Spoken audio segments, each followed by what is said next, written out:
Отпуснете се. Отстранете всичко, което ви пречи да се чувствате щастливи.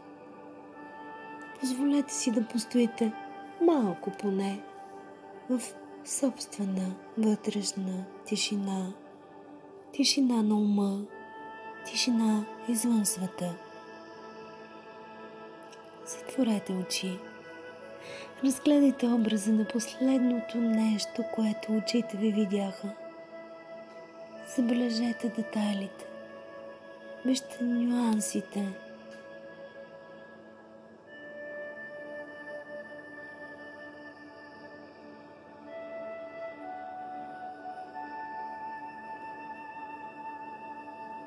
А сега отново върнете фокуса в себе си. Останете в мир със себе си и със света. Може да ви е трудно. Може да е ново за вас. Опитайте. Оставете очите си обърнати навътре, към вас самите. Доближете се до себе си. Опознайте се. Вижте всяко милиметърче, всяка частица от себе си.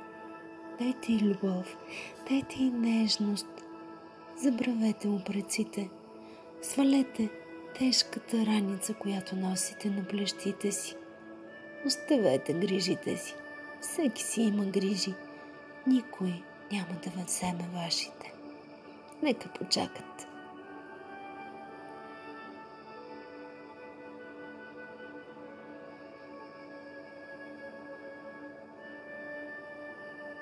Сега, заедно с вас, ще рисуваме в мислите си.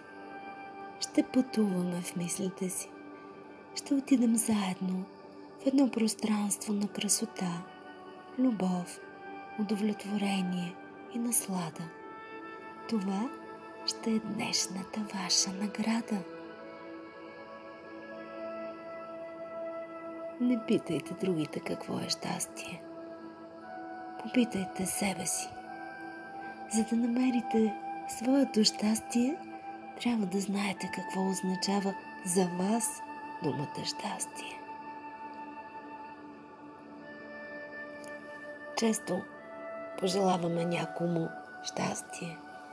Искаме го и за себе си. Не спираме да го търсим. Забързваме крачки, за да го стигнем.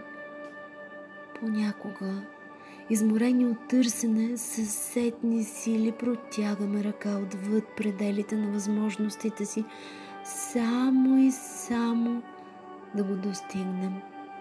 И тък му изглежда, че сме го намерили и хоп, то се размива, изплъзва, изчезва. Някакво друго ново щастие от друга точка, ъгъл проблесва. Подхващаме в тази посока, смесваме се с потока от хора, устремени към своето щастие, към своя копнеж за промени.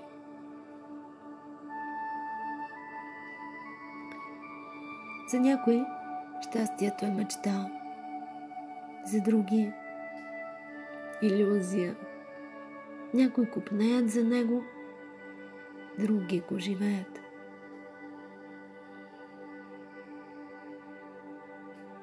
Рядко говорим за щастие.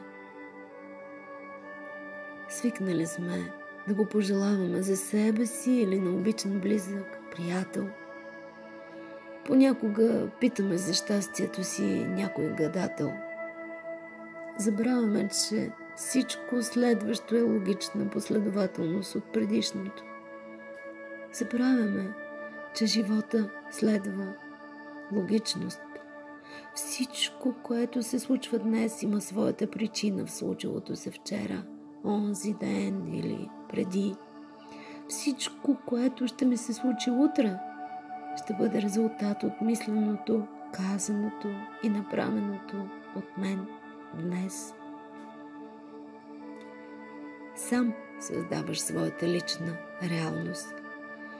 Получаваш колкото и каквото даваш. Получаваш най-доброто, което заслужаваш. Да се видиш в ролята на жертва понякога позволяваш. Да поплачеш на нечия рамо се изкушаваш.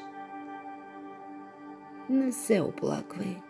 Не повтаряй отново позабравеното зло, макар да ти изглежда страшно и ново. Днес, тук и сега, ти сам твориш своята жизнена реалност. Твоето щастие зависи от твоята собствена воля. Ти сам избираш. И всеки път, когато се колебаеш, без сам да знаеш, объркани планове на живота си чертаеш.